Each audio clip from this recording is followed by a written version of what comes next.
Hey guys, in this video I'm going to talk about the perfect steroid cycle, what I think it is based on my own experience and my own research.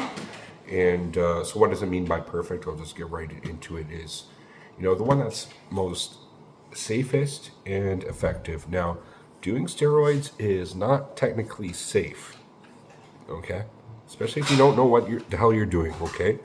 That's why I'm trying to provide the most safe and effective path that I've found. Now, don't just follow me blindly, obviously, but it's like I have research and a logic behind what I'm doing. So, at very most, just hear me out on this video because obviously, if you're going to be taking steroids, it's to do what? It's to gain size and strength, muscle growth. But in doing so, you want to do so with the most minimal side effects because, at what cost do you want to get muscle growth? Do you want to get gyno? You want to get man titties or bitch tits? Or do you want to bloat the fuck up? Do you want to scare all of your immediate family members and people? The fact that you are now totally different than the way you looked like a few months ago, they're going to be like, something's wrong. Something's up with this guy. It affects your social life. Some of these drugs can affect your psychology. And all of a sudden you're not thinking fucking properly. So if you're predisposed with a mental illness or depression or some paranoia or something, schizophrenia, yeah, it might blow that up a bit, especially if you're taking some compounds. I'll address this in the future in this video. But just to briefly outline, what I would consider if you're going the route of specifically injectable steroids, I'll address some maybe oral in a bit later in the video, but the base has to be testosterone, okay? The first true anabolic I did HGH before that, HGH alone cycle for therapy on my ankle, because I had a serious ankle issue. So I took HGH for that. That was my foot in the door, literally, because of my ankle. Second was, I was like, okay, I guess I gotta I looked for the best anabolic that would be safest, and I found Anavar, and I did an Anavar only cycle. You can look at videos on my YouTube page, from over 2 years ago. That wasn't a good idea, to be honest. I did it for 6 weeks. It was what it is. It got my foot in the door to stepping up my anabolic game, but then I realized, oh wait, I'm feeling like shit because my testosterone is crashing. Oh shit. So it was kind of good at the beginning. It was like a wave that went up, and then within a matter of a few weeks, once I actually kind of spiked the dose a little more, I pushed it. First I started with 10 milligrams, and it was actually decent, but then I pushed it up, and it wasn't good. So test base, okay? So we're looking at a test base of a proper cycle of probably around 300 milligrams for somebody who's in the TRT plus range, or HRT. We're doing the HRT now, okay? Or sports athletic / somebody who's in their 40s and wants to get jacked, or is getting jacked. Who's jacked and wants to get more jacked. So looking at that base of 300 milligrams, you could probably obviously do less because less is going to have less water retention. So this is about putting on mass and size more so. Okay, and then later you don't have to use maybe as much, okay, when you're refining. Now don't just listen to me, because there's going to be a lot of people, different backgrounds and goals or reasons why they do their things. This is just the one I'm coming at. But again, it all comes back to safe and effective. If you start pushing past 300 tests, it's becoming less and less safe. If you bring it below 300, and again, this is first cycle, then it's becoming less and less effective. So at a certain point when you're bringing it down, it's at what point does it become, why the hell are you doing it in the first place? Literally you had testosterone to begin with, you have balls to begin with, right? It's about bringing it to the next level. And to bring it to the next level, you have to go on the plus range side of things. So 300 is the number that is my sweet spot when I'm blasting. I'm not doing it now because I'm kind of brought things down, cooling things off, but that's what I've done. Okay. And so another major issue I got to bring up is we're bringing like, I know this might sound odd to some people, but balance in our hormonal systems. And some of the hormones that we're taking that are exogenous, outside of ourselves, bringing in, have synergistic effects. So that's what we're looking for, because as soon as you start taking something, then there's going to be a side effect. The major one being high estrogen from testosterone. Now, you take a secondary compound, which also has anabolic properties. Now, not huge ones, but you can push the testosterone a little bit more, maybe this much more. So you have that much more anabolic properties. And then you're taking this compound, in my example, I'm going to say Masteron, which then has that much anabolic compounds. So all of a sudden, you have that much anabolic compounds, but the Masteron brings down the negative side effects, the dirty side effects, as was a classic way that was explained back in the day of the undesirable androgenic side effects that are like gynecomastia, growing of the nipples, acne, high blood pressure. There's a whole list. Just look up what high estrogen does for a man. You don't want to be like I don't know, in like fertile stage of like a female or something. Like, yeah, I look so cool in bodybuilding and I'm like in ovulation. Yeah, that's probably not a good estrogenic place to be. So testosterone is the foundation, obviously. I know a lot of you guys probably already know that base of the cycle, and that is mimicking, or if not identical to, the testosterone that we already have in our body. Obviously, it's fake testosterone, but molecularly, like pharmacologically, it's bioidentical. It's an anabolic hormone.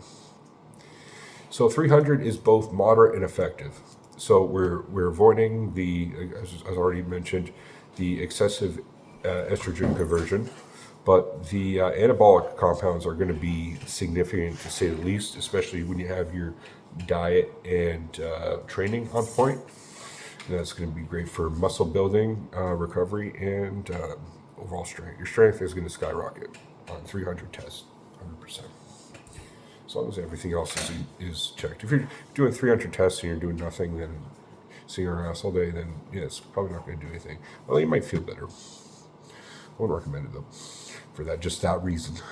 So next is the Masteron stack, and once this is what I've figured. Once you go over 200 testosterone as your base, then you start to match Masteron with a 1-to-1 ratio. You might get away with it until you get up to the 300 tests, but definitely at 300 tests, I would match with 300 Masteron, or Primo or EQ. I'll talk about those in a bit though. But Masteron is the go-to that I would say, and it's kind of got a bad rap in some ways. People say it causes hair loss. I don't think it does. Everything does, but not to the same extent as just taking testosterone at high doses does. I want to get into that in this video, all the reasons why, but that's the major one. Also, it can cause differences in LDL levels, which is going to affect your HDL levels, and that's not going to be good. And that's true. So that's why you don't want to be blasting for too long, essentially, on it. You can probably get away with lower doses on it for longer.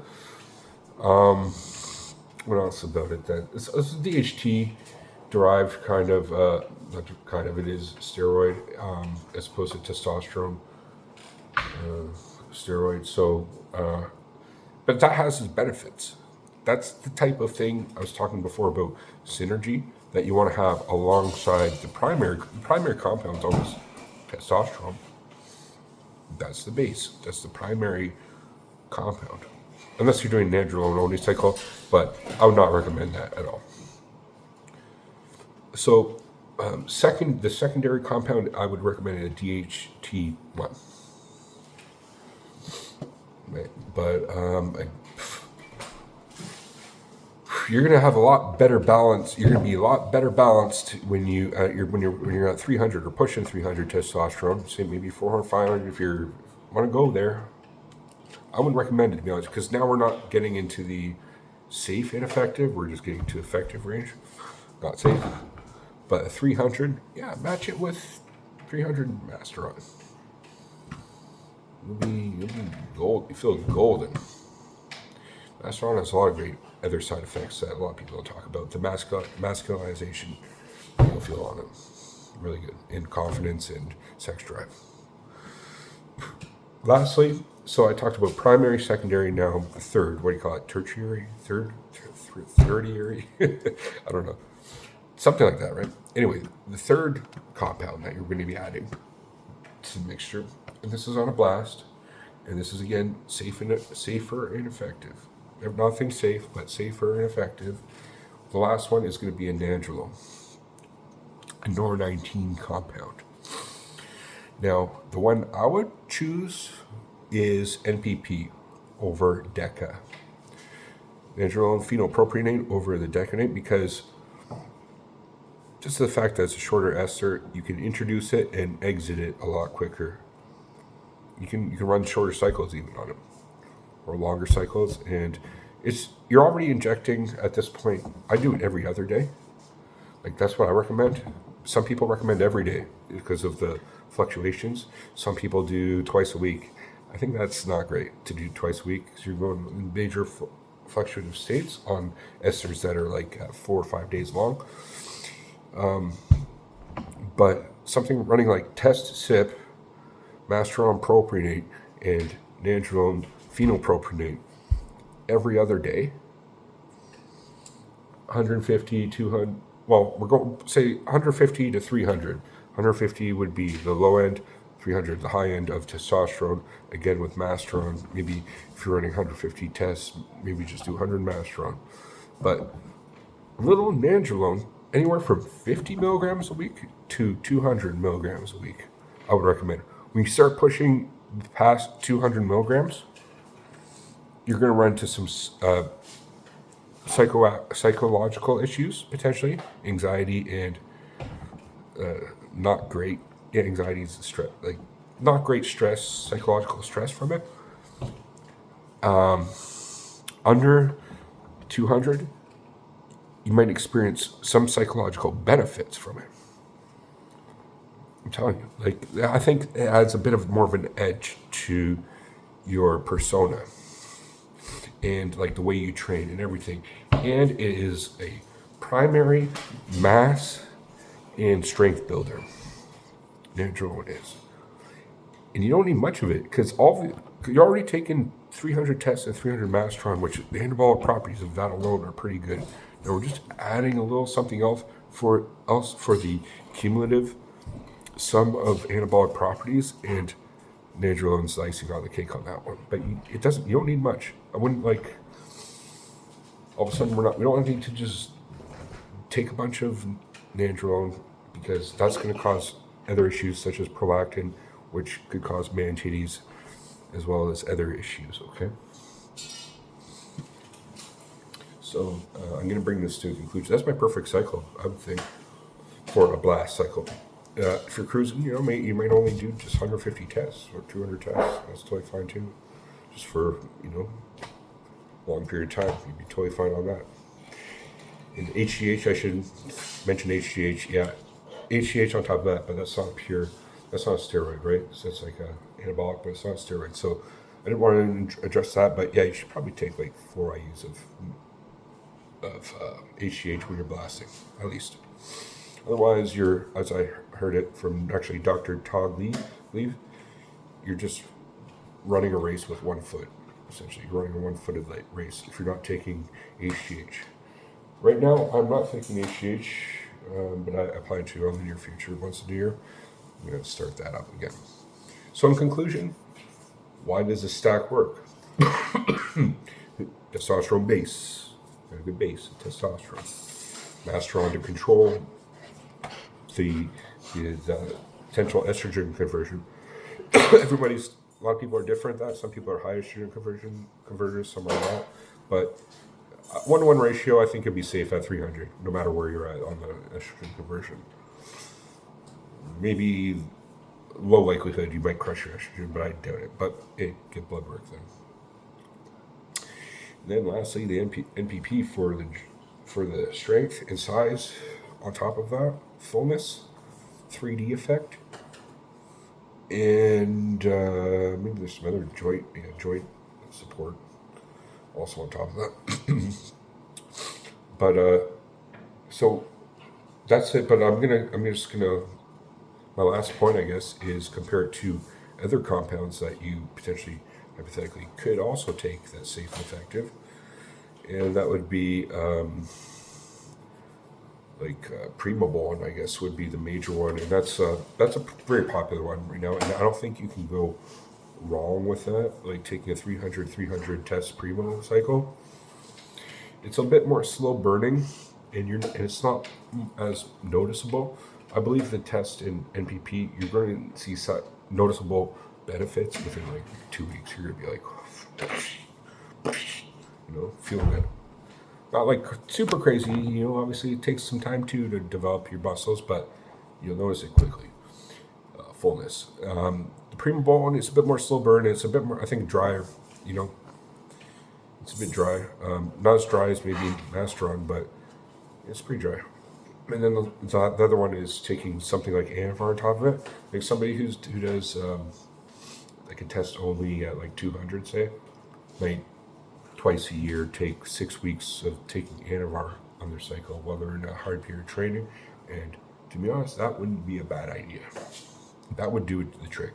Now, if you're adding it to a blast cycle, like I'm recommending, the one I recommended, the test Masteron NPP, in the last 6 weeks or the last month of their cycle, adding in 20 to 40 milligrams of Anavar, if you're really hardcore, you'll see benefits on that. And again, it's a cumulative anabolic effect, and Anavar is very anabolic, not so much androgenic. But there's issues with Anavar too, liver toxicity and the LDL levels is not great. It really spikes your blood pressure too. So you're going to have blood pressure for that period of time when you're blasting. So that's why we don't want to push it too hard, because there's negative side effects, the blood pressure being one of them, and high blood pressure for extended period of time is going to give you left ventricular hypertrophy, which is thickening of your heart muscle, which isn't great. So leave it there for that video. What do you guys think about my theory or like my conclusion? Is that something that's reasonable? I think it is. I think it's one that is actually has been a staple in the bodybuilding for a long time. Obviously, bodybuilders push a lot higher doses, but back in the day, actually, I heard stories that they actually didn't do as high doses as they're doing today. So, and definitely the DECA was a major part of that. All right, thanks for watching, guys. Peace.